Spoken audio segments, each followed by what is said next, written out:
This is what could have happened. White actor Ed Skrein does the job he was offered, plays a character of Japanese-American heritage in Hellboy. Asians are once again whitewashed out of the media, and deep-seated racial bias in Hollywood continues to have real-life consequences, from unfair to downright violent, right here in Britain. This glitzy Hollywood news isn't simply another casting announcement, it has serious repercussions. Asian characters, in this case we use the more American definition of the word to include everyone from the continent of Asia, are too often played by non-Asian actors. Recent examples include Tilda Swinton in Doctor Strange, Scarlett Johansson Ghost in the Shell, Emma Stone Aloha, Rooney Mara Pan. There are hundreds, and a quick Google will give you this information. Look up whitewashing. Remember how we have moved away from the practice of blackface white actors blacking up, and imagine if we cast white actors in black roles today. East Asians are yellow folk, forgive the term, it is not one I like, but there is no good label, are particularly susceptible to whitewashing, and I wonder if it is linked to how we are believed to be submissive and obedient, the model minority. South Asians in the UK are the largest ethnic minority grouping, followed by Black British, then East Asians, but data is scarce. The census, an important government tool, does not have a system to see pale, yellow folk. It's for this reason I'm so moved by what Skrein did. He did not want to erase a Japanese face. He is giving up his space, an acting role, to give a group of people, Asians, some space in a world that has historically and institutionally pushed them aside. The erasure of East Asians in the form of whitewashing a yellow face sends all sorts of messages that affect our daily actions. Media and advertising is founded on this very principle. The key takeaway here is that Asians are inconsequential. No one will mind if we make the character white, because white people are more relatable, more sexy, more heroic, normal. We are white, or we want to be. Positioning whiteness as central has long been the norm. We think of the West as being white.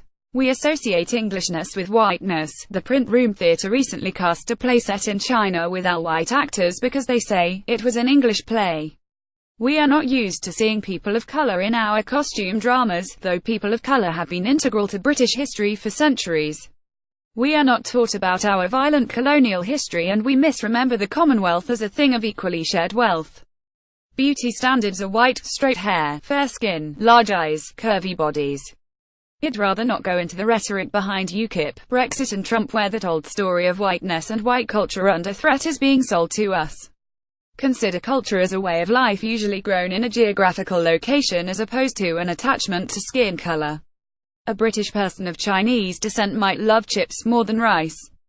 Shakespeare had the Jewish character Shylock ask Christians, if you prick us, do we not bleed? Do we only respond to people of our own race on our screens? Do white people represent universal humanity? What stories are we being fed, and what do we believe? He used his privilege as a white male public figure to stand up for what he believes is the right thing. As an actor, Ed Skrein is part of the business of storytelling. And he has done something momentous. He has set an immense precedent for famous white actors who have tremendous social power to turn down roles that they do not need. Skrein could have quietly refused the role, but he made a public statement to explain his resignation and publicly call for the inclusion of Asians in the media. He used his privilege as a white male public figure to stand up for what he believes is the right thing. He's sticking up for those being bullied, and it would be great if more people with the privilege of power looked out for those who are and have been historically oppressed and silenced. Renée Edelage, in her book Why I'm No Longer Talking to White People About Race, writes that racism is not simple discrimination, it is discrimination plus power. It's so much more than personal prejudice. It was about being in the position to negatively affect other people's life chances. The powerful executive producer of Hellboy, Krista Campbell, responded in a now-deleted tweet, saying, "Someone comes and does a great audition to get the role. Stop projecting your own shit onto us. We are all one. We don't see colors or race. If I said that I don't see that my friend doesn't have legs, I'd be ignoring the difficulty of living in a world where our system is mostly built for people with two functioning legs." Being able to say I don't see race with glibness or ease indicates never sparing a thought for those disadvantaged by their skin color. It indicates an unawareness of power and privilege. We can become aware, and things can change for the better where we recognize our effect on the fate of others we don't normally think about. Skrein hopes his single action holds significance for people. It does. It gives Asians and other marginalized folk the hope that we do have allies.